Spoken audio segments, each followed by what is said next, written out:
Hi, Shane Bybee here with Bybee College Prep, and today I want to talk to you about a piece of bad advice that I've talked to a lot of students and a lot of parents are still getting. 10 years ago, 15 years ago, it was the common practice for the test for students to take both tests once, see which one they did better on, and then focus on that test.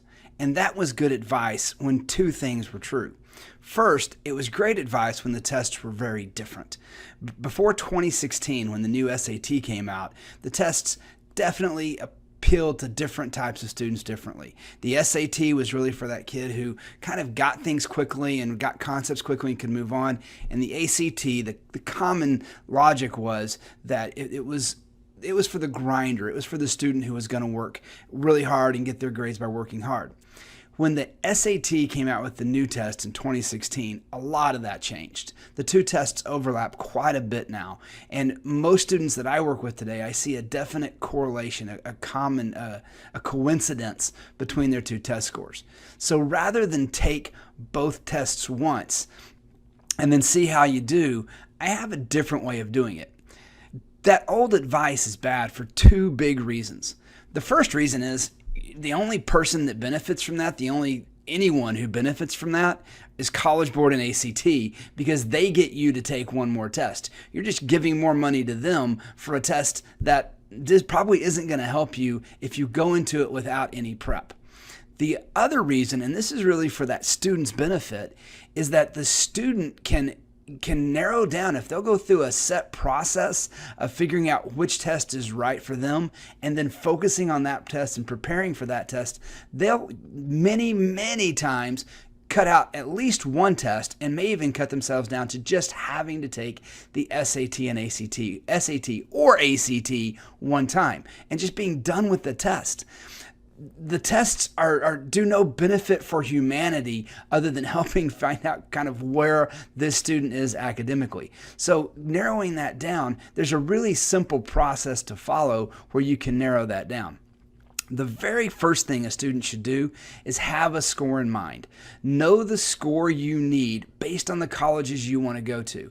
If you don't have a solid list of 7 to 10 schools, these are the schools you're applying to, fine. Start thinking about the types of schools you're going to apply to. Are you looking for that really selective, really difficult to get into school? Are you wanting to make sure you have a score that's going to get you into a good public university and may help you qualify for lots of scholarships? What kind of score do you need? That's the number one thing. And before you start any kind of prep, you should have that kind of a score in mind.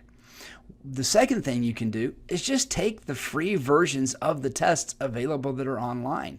You can find free online copies on lots of places. College Board has 10 free tests on their website. You go to their website, you can pick any one of the 10.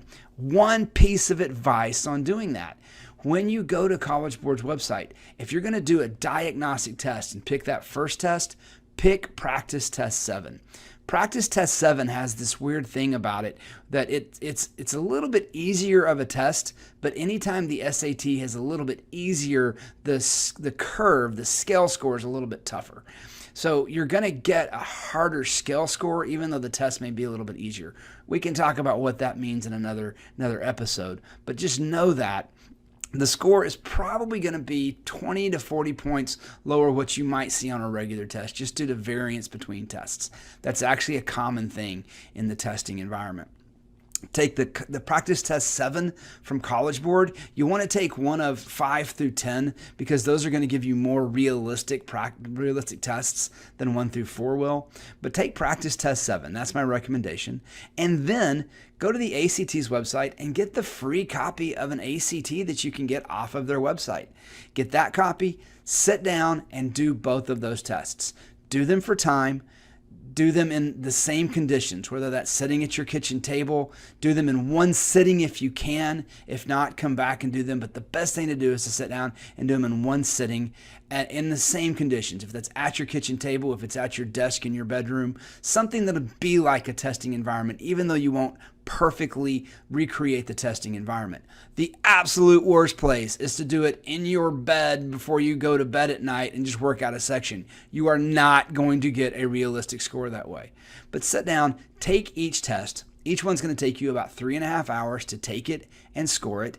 Then once you have scores from both of them, you can sit down and you can compare those scores. If you type in SAT 1320 to ACT, you'll find out what it compares to.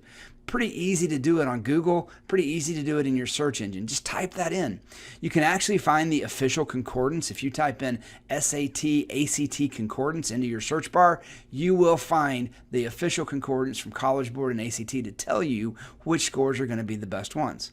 From there, focus on whichever test is your better score.